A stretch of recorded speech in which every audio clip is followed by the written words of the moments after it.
সত্যি কি শেখ হাসিনার প্রথম প্রকাশ্যে আসা ঘটতে যাচ্ছে 5ই আগস্ট, আর তিনি পুরো রোড ম্যাপটা দেশে ফেরার সেদিনই ঘোষণা করতে যাচ্ছেন? দেখুন, বঙ্গবন্ধুর কন্যা তিনি একজন রাজনীতিবিদ, এবং আমরা আমাদের দল এবং আমাদের দেশের মানুষ তাকে একজন বিশ্ব নেতা হিসেবে দেখেন, স্টেটসম্যান হিসেবে দেখেন। তো সুতরাং প্রকাশ্যে আসার বিষয়টাতে আমি কিছুটা দ্বিমত পোষণ করি। তিনি প্রকাশ্যেই ছিলেন। আন্তর্জাতিক মিডিয়াগুলো কিন্তু তার যে বক্তব্য, তার যেই আহ, দেশে ফেরার প্রশ্নে তার যে দাবি উত্থাপন করেছেন, তিনি যে পরিকল্পনা দিয়েছেন, সেটা কিন্তু তারা ফলো করে ইতিমধ্যেই প্রকাশ করেছে, এবং সেটা কিন্তু প্রচারিত হচ্ছে। সুতরাং তিনি প্রকাশ্যেই ছিলেন। একটা জায়গাতে হয়তোবা তিনি ভেবেছেন যে আহ, অনেক সাংবাদিকের কিন্তু অনেক তাৎক্ষণিক যেই বিষয়টা থাকে, যে অনেক প্রশ্ন থাকতে পারে, সেগুলোর কিছুটা উত্তর দেওয়াটা এখন গুরুত্বপূর্ণ হয়ে দাঁড়িয়েছে, যেহেতু তিনি একটা সময় দিয়েছেন, এবং সেই লক্ষ্যেই তিনি ইন্টারঅ্যাক্টিভ একটা সেশন চাচ্ছিলেন। ইন্টারঅ্যাক্টিভ সেশন যেখানে ইমিডিয়েট কোনো প্রশ্ন হয়তো বা কারো থাকতে পারে, বিশেষ করে যারা আন্তর্জাতিক গণমাধ্যম সমূহের যারা প্রতিনিধি, তাদের পক্ষ থেকে ইন্টারঅ্যাক্টিভ কোনো প্রশ্ন থাকতে পারে।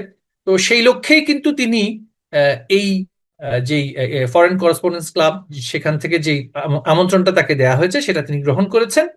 এবং অডিওতে আমি যতটুকু বুঝতে পারছি যে তিনি প্রশ্নের উত্তরও দেবেন, এবং সেই জন্যই কিন্তু এই ব্রিফিংটা ডাকা হয়েছে। কিন্তু প্রকাশ্যে আসার যে বিষয়টি, তিনি সবসময় প্রকাশ্যেই ছিলেন। আওয়ামী লীগ কোনো গুপ্ত রাজনৈতিক সংগঠন নয়। আপনারা জানেন যে বাংলাদেশে দীর্ঘদিন একটি দল গুপ্ত হিসেবে কাজ করে এখন প্রকাশ্যে এসেছে, এবং তাদের যে গুপ্ত কাজগুলো এখন মানুষের সামনে প্রকাশ পেয়ে যাচ্ছে, বিশেষ করে জামায়াত ইসলামী এবং এনসিপি নামক যেই সংগঠনটি প্রতারক ইউনুস যেটা তৈরি করেছিল, তার অর্থে যেটা তৈরি হয়েছে, তারাও এখন বলছে যে তারা দীর্ঘদিন ধরে গুপ্তভাবে আওয়ামী লীগে ছিল, বিএনপিতে ছিল, এখন তারা সুপ্ত হয়েছে। আওয়ামী লীগ গুপ্ত সুপ্তের রাজনীতি করে না। আওয়ামী লীগ বাংলাদেশের সাধারণ মানুষের প্রতিনিধিত্ব করে। যতই কাগজ বলে তাতে আমাদেরকে নিষিদ্ধ করা হোক না কেন, আমরা প্রকাশ্যে ছিলাম, প্রকাশ্যে আছি, এবং বিশ্ববাসীর কাছে বঙ্গবন্ধুর কন্যার বার্তাটি পৌঁছে দেওয়ার জন্যই কিন্তু এই আয়োজনটা হয়েছে বলে আমি মনে করি। 5ই আগস্ট তারিখটা বেছে নিলেন কেন, সেটা নিয়ে ব্যাপক বিশ্লেষণ চলছে সংবাদ মাধ্যমে। 5ই আগস্ট তারিখটা বেছে নেওয়া কি এই কারণে যে 5ই আগস্টেই আপনাদের সরকারের পতন হয়েছিল? তারিখ বেছে নেওয়ার কাজটা করেছেন আন্তর্জাতিক যেই গণমাধ্যমগুলোর যে প্রতিনিধিগণ, তারা। কারণ তাদের দৃষ্টিতে হয়তো বা তারা ভেবেছেন যে 2 বছর যেহেতু আমাদের সরকার উৎখাতের যেটা একটা সময়সীমা অতিক্রম হয়েছে, সেই 2 বছর পরবর্তীতে তাদের প্রশ্নটা আরো বেশি ডেপথ পায়, এবং তাদের অনেক প্রশ্ন সৃষ্টি হয়। পাশাপাশি আমাদের নেত্রী একটা ঘোষণা দিয়েছেন, সেই প্রশ্নেই কিন্তু এই তারিখটা হয়তো বা নির্ধারণ করা হয়েছে। আর পাশাপাশি আরো একটা বিষয় আমি এখানে বলতে চাই, এর আগেও আমি আপনাকে বলেছি, সেটা হচ্ছে তিনি একজন রাজনীতিবিদ, এবং তিনি একটা বাংলাদেশের সবচাইতে বড় রাজনৈতিক দলের প্রতিনিধিত্ব করছেন, তার সভাপতি, এবং উপমহাদেশের অন্যতম সুপ্রাচীন এবং সর্ববৃহত্তম অন্যতম রাজনৈতিক দলের তিনি নেতা, এবং বাংলাদেশে একটা রাজনৈতিক সরকার আছে। একজন রাজনীতিবিদ হিসেবে একটি রাজনৈতিক সরকারের উদ্দেশ্যে তিনি যেই দাবিটা রাখবেন তার স্বদেশ প্রত্যাবর্তন নিয়ে, সেটা একটা সময়ের বিষয় থাকে, এবং সেই সরকারকে একটা সময় দেওয়ার বিষয় থাকে, তাই না? যেহেতু সেই সরকারকে সেই জিনিসটা অবগত করার কথাই বলি, বা সেটা জানান দেওয়ার কথাই বলি, এবং দেশবাসীকে জানান দেওয়ার কথা বলি, সেই সময়টা তো তিনি দিতে চান।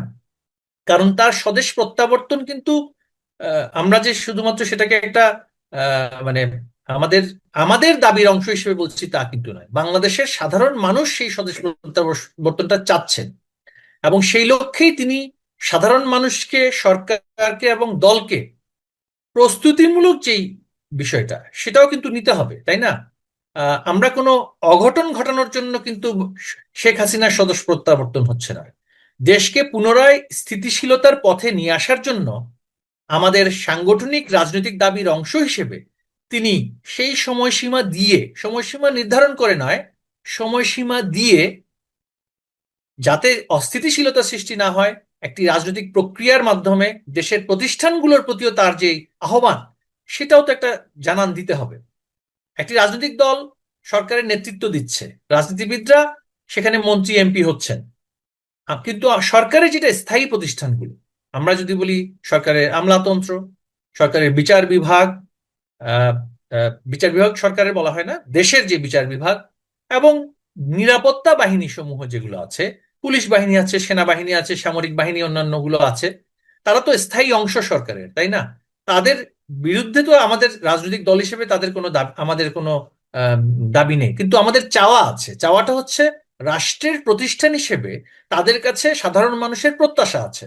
প্রত্যাশাটা হচ্ছে তারা রাষ্ট্রের বাহিনী হবেন, রাষ্ট্রের বিভাগ হবেন, রাষ্ট্রের প্রতিষ্ঠান হবেন, এবং সেইভাবে করে নিরপেক্ষভাবে তারা তাদের ডিউটি, যেটা কনস্টিটিউশনাল যে ডিউটি, সেটা সম্পন্ন করবে।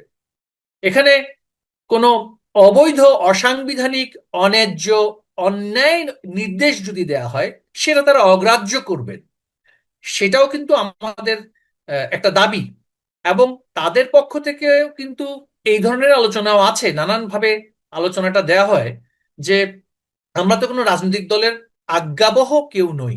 রাজনৈতিক দল, রাজনৈতিক সরকার গঠন করেছে, কিন্তু we have to do the right thing, যেটা সাংবিধানিকভাবে যেটা সঠিক, আইনগতভাবে যেটা সঠিক, এবং রাজনৈতিকভাবে যেটা ফেয়ার, সেটাও তারাই করতে চাচ্ছেন। তারাও কিন্তু সেই লক্ষ্যেই কিন্তু মানসিকভাবে স্থির হয়েছেন যে একটি দেশ এত বড় রাজনৈতিক দলকে বাদ রেখে অস্থিতিশীলতার মধ্যে দিয়ে, অর্থনীতিকে ধ্বংস করার মধ্যে দিয়ে কখনোই স্থিতিশীল হবে না। এবং সেটা একেবারে নৈরাজ্যকর, যেটাকে আমরা বলছি যে অ্যানার্কি বা গৃহযুদ্ধপূর্ণ পরিস্থিতির দিকে একটা দেশ এগোচ্ছে, সেটা তো তারাও অ্যাকসেপ্ট করতে পারেন না।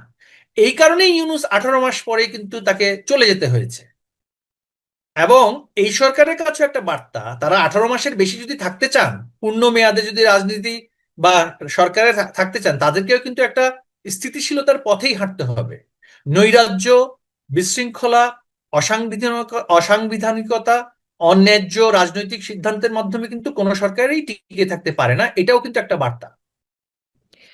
মানে শেখ হাসিনার রোড ম্যাপটা কি? মানে আপনারা আলোচনার আহ্বান জানাবেন, মানে আলোচনার সুযোগের আহ্বান জানাবেন বিএনপি সরকারের সঙ্গে, যে মানে কিভাবে ফিরবেন? মানে এটা তো সবসময় আন্তর্জাতিক সংবাদ মাধ্যমে ঘোষণা এলো, শেখ হাসিনা ডিসেম্বরের মধ্যে ফিরবেন বলেছেন। এখন কি উনি মানে এর চেয়ে আরো একটা সুনির্দিষ্ট তারিখ আসতে যাচ্ছে? অনেকে তো বলছেন যে আপনারা প্রস্তুতি শুরু করেছেন, মিটিং করছেন ডিসেম্বরের আগেই, মানে মানে এর আগেই এমন একটা সুযোগ হয়ে যেতে পারে। এখনই নাকি আপনাদেরকে রীতিমতো ব্যাগ বেঁধে রাখতে বলা হয়েছে, এরকমও বিভিন্ন মানে সূত্রে খবর পাওয়া যাচ্ছে। তো মানে আপনাদের রোড ম্যাপের এর পরবর্তী পর্যায়টা কি? এই যে রোড ম্যাপ আসবে বলে যে সংবাদ মাধ্যম লিখছে, সেটা খুব একটা আগ্রহের বিষয়। একটা সুনির্দিষ্ট তারিখ আসতে যাচ্ছে কিনা শেখ হাসিনার তরফে, আপনার কি মনে হয়? দেখুন, কোন ধরনের তারিখ দেয়া বা সেখানে কোনো ধরনের সুনির্দিষ্টকরণ, সেটা কিন্তু একটা নাটকীয়তার অংশ হয়ে যায়। আওয়ামী লীগ একটি রাজনৈতিক দল, আমরা নাটকীয়তায় বিশ্বাস করি না, আমরা প্রক্রিয়ায় বিশ্বাস করি। যে ট্রানজিশন, একটা ইনক্লুসিভ পলিটিক্সে বাংলাদেশ যাতে করে একটা ট্রানজিশন হয়, সেখানে যাতে করে আমরা রূপান্তর হতে পারি, সেই লক্ষ্যে আমাদের যে চাহিদাগুলো, রাজনৈতিক চাহিদাগুলো, সেটাকে তুলে ধরা। আমরা বিচারিক প্রক্রিয়া যেটা যেটা চলমান থাকার কথা ছিল, সেটা যে অন্যায্য হয়েছে এবং অবৈধ হয়েছে, সেগুলো বাদ দিয়ে সেগুলোকে নতুন করে প্রক্রিয়াগুলোকে শুরু করা। এবং 5ই আগস্টের পূর্বে এবং তার পরবর্তীতে যেই ধরনের অবৈধতাগুলো সৃষ্টি হয়েছিল, যেমন আমরা যদি বলি সরাসরি যে দায় মুক্তি দেওয়া হয়েছে খুনিদেরকে, যারা কনফেস করেছে যে আমরা মানুষ মেরেছি, হত্যা করেছি, পুলিশ মেরেছি। আওয়ামী লীগের নেতাকর্মী না, সাধারণ নেতাকর্মীদেরকেও কিন্তু হত্যা করা হয়েছে, সাধারণ মানুষকে হত্যা করা হয়েছে। সেই বিষয়ে যে তারা অবৈধভাবে, অসাংবিধানিকভাবে দায় মুক্তি দিয়ে দিল, যে বিচার করা যাবে না, সেই বিচারের দাবি বাংলাদেশের সাধারণ মানুষের সৃষ্টি হয়েছে। আমরা সেই বিচার চাই, আমরা সেই লক্ষ্যে ট্রানজিশন চাই। আবার পাশাপাশি দাঙ্গাপূর্ণ অবস্থায় যেই ধরনের আহত নিহত হওয়ার ঘটনা ঘটেছে, সেখানে ব্যক্তিগত যে দায় চাপিয়ে দেয়া হচ্ছে, সেখানে যে আমার শুধু দায় নাই, এবং আমার প্রতিপক্ষেরও দায় ছিল। যারা দাঙ্গা সৃষ্টি করেছে তাদেরও দায় আছে, যারা দাঙ্গা প্রতিহত করেছে তাদেরও দায় আছে।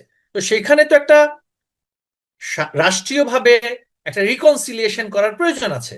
যে আপনি শুধুমাত্র আহ, এক পক্ষের এক পক্ষকে দায়মুক্ত করবেন, আরেক পক্ষের উপরে দায় চাপিয়ে দিবেন, এই অন্যায্যতা থেকে বাংলাদেশকে মুক্ত করারও বিষয় আছে। সেই যেই আমি যদি বলি শব্দটা সেভাবে হবে কিনা, রিকনসিলিয়েশন শব্দটা আমি ব্যবহার করার চেয়ে আমি বলবো যে ফেয়ারনেস, ন্যায্যতার জায়গাতে আমাদের হাঁটতে হবে।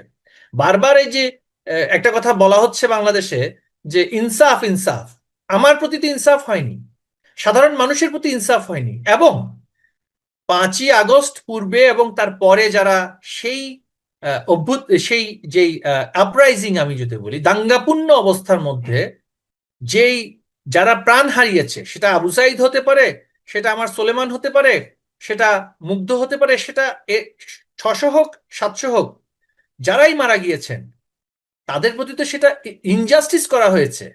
কারণ আপনি একটা পক্ষকে ঢালাওভাবে দায়মুক্ত করে দিলেন। তারা যে হত্যা করেছে, তারা প্রকাশ করেছে, তারা ঘোষণা দিয়েছে, তাকে আপনি দায়মুক্ত করে দিলেন। আর আমাকে নিষিদ্ধ করে, কারান্তরীণ করে, আমাকে হত্যা করে আমার উপরে দায় চাপিয়ে দিলেন।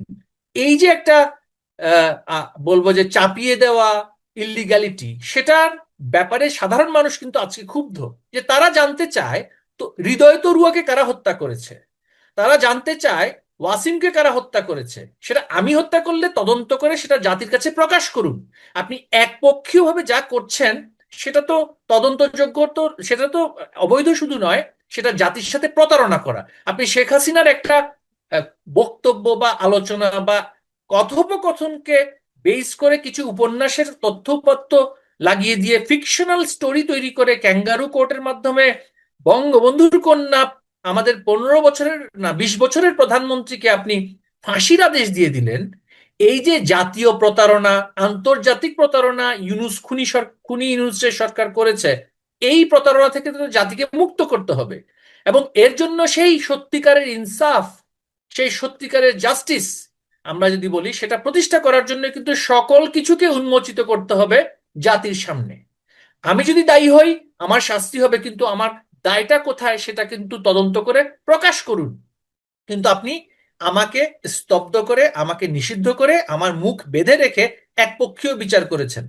যারা মারা গিয়েছে, শহীদ হয়েছে, হত্যা করা হয়েছে যাদেরকে, তাদের প্রতি সেটা জাস্টিস হয়নি। এই ট্রানজিশনের জায়গায় এই কথাগুলো কিন্তু আমাদের বলার আছে, এবং এই কথাগুলো জাতির দাবি, জাতির বিবেক আজকে জাগ্রত হয়েছে। শেখ হাসিনা সেই কথাগুলোই কিন্তু আন্তর্জাতিক গণমাধ্যমের সামনে সেগুলো উপস্থাপন করবেন।